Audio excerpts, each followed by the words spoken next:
Okay, we with a gentleman here. I've been longing to get. He's part of the Reggae Girlz staff. Maybe you could tell the people your name and your background in the football. I'll have to apologize that the recording didn't start when we thought it did. So we're doing there's a retake. So we should perfect this retake. So Yeah. Okay. The name is Andrew Price. I am the assistant coach of the Reggae Girls football team. I'm currently the coach of the Humble Lions team in the Red Stripe Premier League. I've been involved in football almost all my life. I started at age 9 playing prep school football for Alpha. When I graduated to secondary school in St. George's College, which is the top the top schoolboy team in Jamaica. We were two-time triple champions back to back. I was captain of the all-manning team and the Jamaica juvenile team. I got a football scholarship to Florida International University, better known as FIU, and I played there. I played there for a little while. Played with Robin Fraser, who played for the U.S. national team. He and I played at Central Defense, and then from there, I came back to Jamaica and decided that I wanted to assist football in Jamaica. And I started to play for Boylston Football Club for several years. We won the Premier League 3 times during that period that I was there. And when Carl Brown was seconded to the national program, I had to take on the role of coach of the team at the time, and that's how I got into coaching. Since then, coaching the team, we were runners-up twice in the Premier League and 2 times national knockout champions. So, my involvement in football is very strong. I also coached the Reggae Boys Beach soccer team for about 8 years. Carried them once to the quarterfinals of the CONCACAF qualifiers. when you say Reggae Boys B, what's the Reggae Boys B? The U team? The beach soccer team. Yeah, the beach soccer team. Okay. Yeah, beach soccer. So we went to the quarterfinals once, and we lost to the United States in the quarterfinals. And then I was asked by the present Jamaica Football Federation to help start back the women's program in March of 2018 by And competing.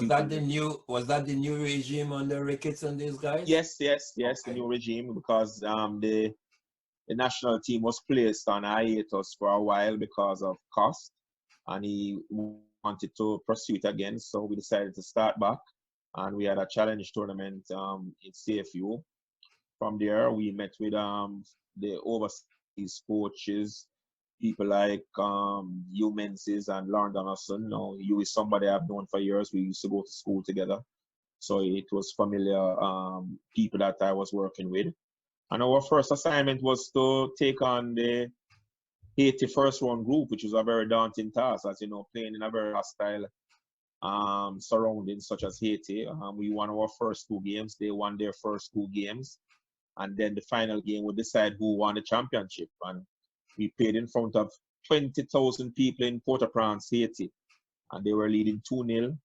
And we came back and showed a lot of resilience and tied the game 2-2. And we qualified with virtue of a better goal difference. So it's from that situation I knew that this team was resilient, and I knew they would have done well. And from there, we moved on to the Caribbean qualifiers, which we won. In that game, we played Trinidad in the final game of the round. All of us had won all our games. They scored first, and they were leading 1-0 at halftime. And we came back in the second half and turned around the game and won 3-1, and were crowned Caribbean champions. So from there, Trinidad and ourselves qualified for the final round of the CONCACAF qualifying in Texas. And we did well there. We won 2 of our games and lost to Canada. So we finished second in the group. And based on that, we had to play Panama after losing to the US in the semifinals. And as you know, as the script would have written it, we beat Panama in penalty kicks with our goalkeeper, Nicole McClure, coming up with some good saves. I understand you guys planned this penalty kick. Yes, How are we yes, going to yes. present this penalty kicks? Yes, the day before we practiced outside in very inclement weather. It was very cold in the high 40s, and it was raining. And we actually simulated the kicks where you would walk from the half line straight to the penalty spot and pick up the ball, spot it, and try and score the goal. And we did it, and we were prepared and ready for it if it came down to it. And as fate would have it, it came down to the penalty kicks. And in the 120th minute, we were able to substitute Nicole and put her in the goal. And she came up trumps with 2 big saves, and that assisted us in beating Panama 4-2. And we qualified for the first World Cup of a Caribbean team, and we went to France 2019. Okay, and if I understand correctly too, the choice of goalkeepers for that penalty kick came based on that practice and Nicole Definitely. performing well. So it also says something for your staff that you do the work and you perform, you have a good chance of playing. Yes, and automatically when we saw that it was in the last minute of time, extra time, we just told Nicole to warm up. It was done instinctively, and we told her that this is her time to shine. And she went into the goal fresh, and she came up trumps and made 2 great saves. Good. Havana. Yes. I remember clearly that there was only 2 teams. I got the picture. I posted it, but it was only 22 players on that picture. As a matter of fact, I just doing the magazine and I just superimposed Havana in it. Yes. So how did you guys look at Havana? Seeing that she was the last one, there's a story there because actually you guys wanted her. You guys waited, kept that spot open for her. Yes, we knew that we were going through some difficulties with FIFA to get her approval, because she had played with the youth So US you guys team. thought she was going to be a help? I mean, you left the spot open. Definitely. We thought that she would have brought something to the team.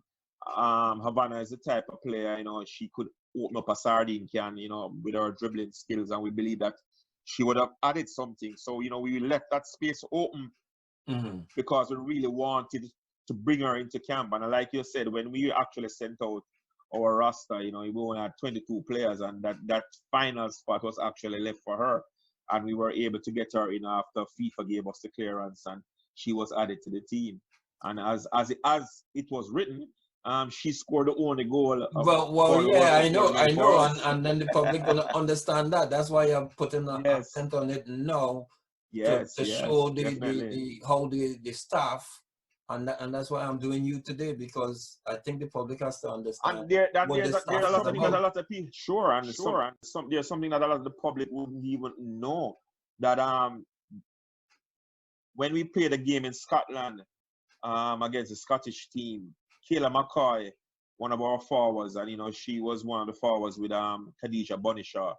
She tore her ACL in that game. So, we had to make a decision to bring in somebody, and we brought in Mara Gray while we were in Lyon doing our preparation camp, because we definitely saw that Kayla wasn't going to be able to participate in the World Cup. And as you know, you have a grace period where you're allowed to bring in a player for an injured player when you're in camp. So we had to bring in Mara Gray, and Mara Gray came in and she played some good minutes in the World Cup. So it's something that coaches have to do. We have to think about the contingencies, and we have to have the players on our minds at the top of it, so that when we need them, we can call upon them. And in short notice, we were able to fly over Mara Gray from Washington State to come all the way to France to participate. And she played some good minutes. I'm kind of glad we got the Havana thing in. So now you're into Orleans, and now actually this is added information based on the Scotland, the inclusion of Gray, because I didn't get that in any of the interviews previously. Now you're into Lyons and you're into Grenoble. What part of the coaching staff, what is your, in other words, it's fallback? I know you guys operate as a unit, but everybody should be bringing something little edge to the table on their side. What you would think is your edge? I think I was the go-between between the coaching staff and the players. You know, I was a sounding board where the players would come to me and speak to me. What they were comfortable with, what they were not comfortable with, and I would relate it back to the technical staff So to let them you were know. liaison then? Yes, I to look at the mindset, and I would do a lot of observation during the training sessions to find out what's happening with people. After the training session, I would go to them and say, "What happened to you today? You didn't look yourself, or are you carrying a knock? What's the problem?" So I'd get down to the nuts and bolts to find out, if players were up and ready for the challenge, and then I would go back to the technical staff and let them know, such and such, I don't think she's ready right now. She's carrying a little knock on her ankle, and she's favoring one foot, and she doesn't feel like she can go. So that kind of information that you'd want to pass on to the technical staff so in I making gotta get that decisions. little more detail on that now. So Yeah. you enter the Brazil game, and seeing that you're the nuts and bolts kind of guy. Yeah. So what's the nuts and bolts with the Brazil game, which I thought was a good performance for a team that just first World Cup. Yes, definitely. So And how I do you think assess being the the first, Brazil game? well, I think being the first World Cup, I think the girls were a little bit overawed. I think that for the first 20 minutes we matched up very well with them, and we got some looks at You're them. talking about But behind then, the first minute were about 5 corner kicks, right? You did yeah, well first yeah. 20 minutes behind those. No, I mean, after we weathered that early storm, we came back in the game because they didn't score until after 20 minutes, and I think, a team like Brazil, they're going to come out against Jamaica and try and overwhelm you and throw the kitchen sink at you. And we expected that. And we wanted to really weather that storm and see how long we could weather it, and then see if we could trade punches with them. But then, we made some silly mistakes defensively, where some balls that we could have kicked out upfield, we, knocked them out for corners or knocked them out for throws. And, the Brazilians have good technical players, and if you allow them opportunities from set pieces, they're going to kill you. And, I think that was one of the things that was our undoing. But I think in the second half, we came out and we played well. And despite the margin of victory that Brazil had, I think that, we equipped ourselves well for our first-time team in the World Cup. And as you know, we were the second youngest team in the World Cup. So these were the first opportunities that these players would have been playing in such a large crowd on the world stage. So, The atmosphere, oh it's a God, the 3 World Grenoble. Cups and the atmosphere. I'm saving that video, that video, because of I'll the tell you atmosphere. something. Definitely, and if you looked, it's at that point, it was the largest viewed women's World Cup game in history when that game was played. Yeah. On television. That game was the largest viewed World Cup female game in history.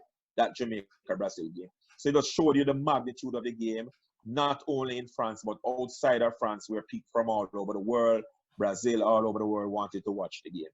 Yeah. Because there's a certain affinity with Jamaica. So well, they did well for that one. Yeah. The game that I always keep questioning, the flatness of the team. Yeah. Because in looking at my personal scouting report, looking at the last 3 World Cups, even looking at coming down covering the farewell game, I always thought that was Italy might have been ripe for the picking. We too. We as a technical staff believe that if there was any team that we could take advantage of, it would have been the Italian team. As you know, the Italian teams, they are very disciplined defensively, very rugged in defense. And what they try to do is try and hit you on the counter. So, we told the ladies that let's see how long we can prevent them from scoring and take the game to them. And, for the first 15 minutes, we were in and around the game, we were trading punches.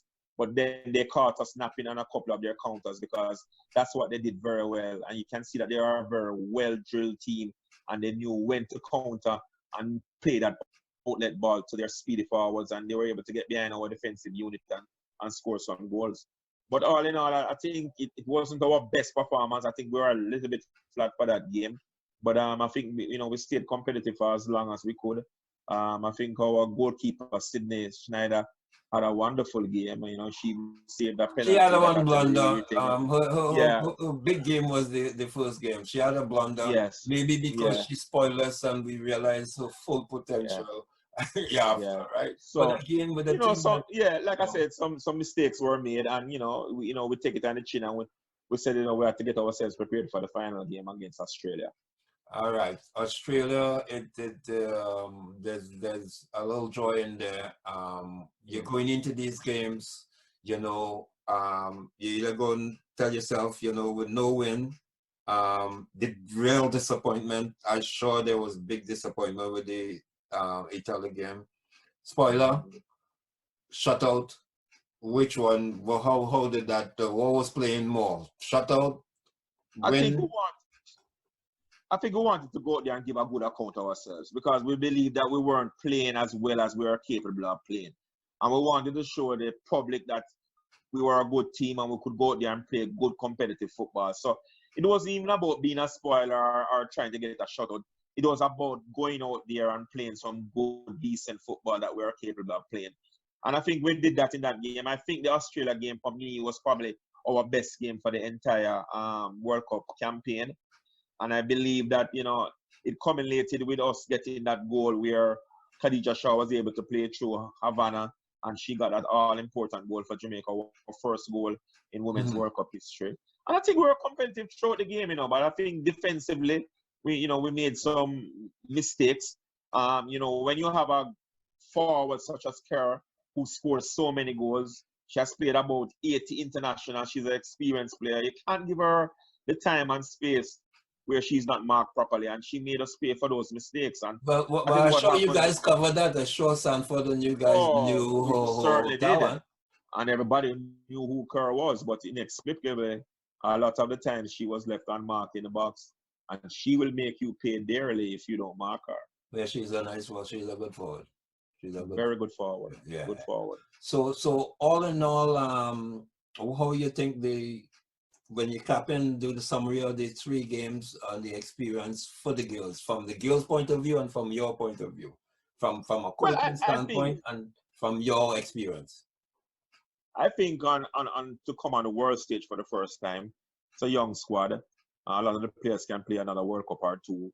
I think they were overawed by the experience on the world stage, playing against people who some of the players that they were playing against are their own idols. They grew up admiring those players, and to be on the same field and playing it against them, sometimes it gets to you. And I think it was a very big occasion for them. And sometimes we didn't play as comfortable as we would want to play. We didn't play with our usual pizzazz. And because of that, we were upstaged by our opponents. But the experience is good and it's a learning curve. And I believe that we will take the good from it and come back stronger for our next World Cup campaign. Okay, and for you, your For you, experience, the first experience was first good. first Women's World Cup for you as in Oh a yes, coaching. it was a great experience. You were able to interact with the coaches of other teams, to see best practices out there, how they prepare their teams, what they did at halftime. So you look eagerly and you try to suck up everything like a sponge, and whatever you can take back and it can work with your program, you want to do it. So it was a good experience to be there and just to see how things really happen, and then how teams get prepared, how they bring them down, how they act after games. The girls would come over and shake, and everybody wants to meet with the Jamaican girls despite beating us and they want to take pictures. So, it Mhm. really left an effect on the girls, and I think that they'll be stronger and better the next time around when they are faced with these kind of challenges. Well, let me tell you, another thing that I noticed is a lot coming out now because you the last interview, and I'm going to package all this into the magazine. But one of the things I noticed that I was doing, even when I came down for the farewell game, from the time I start covering them, because I do it in World Cups and stuff, I always monitor the warm up and in Jamaica, yeah, you could do the training, but the warm up Yeah, for game, even with yeah. Ronaldo and these guys. And Hmm. I can tell you right now, the game against Australia, that's the Yeah. game I saw you. Even you came out that game. I can tell you right now, Yeah. everybody. that performance was so enhanced because everybody, like, they knew what the focus was and they were relaxed. They were doing what they had to do, but if you can see the shoulders. I'm telling you, I will show it. I will show you the whole thing. They were a lot loose for that time because we had nothing to win or nothing to gain. But so we said to ourselves, and that's where the experiences come in. That's correct. You are loose bunch. That's why when I saw you, I go, wait, hold on here. My man coming to run the truck now. What's going on? Yeah, because you showed up. It was a good experience, though. It was a good experience. Yeah. And we take the bad with the good, and we learn from our experience, and everything is an experience. So what we want is to take all the experiences, good and the bad, and put them up there and say, look, what we can we do better to be more competitive. So right now with you, there now, I know the coronavirus and everything is going on and stuff. For how you guys are staying focused. I know the Girlz is maybe a good time for everybody to be focused on the task at hand. So how you guys are making out? I understand you still on the tentatively on the staff. How you guys making out?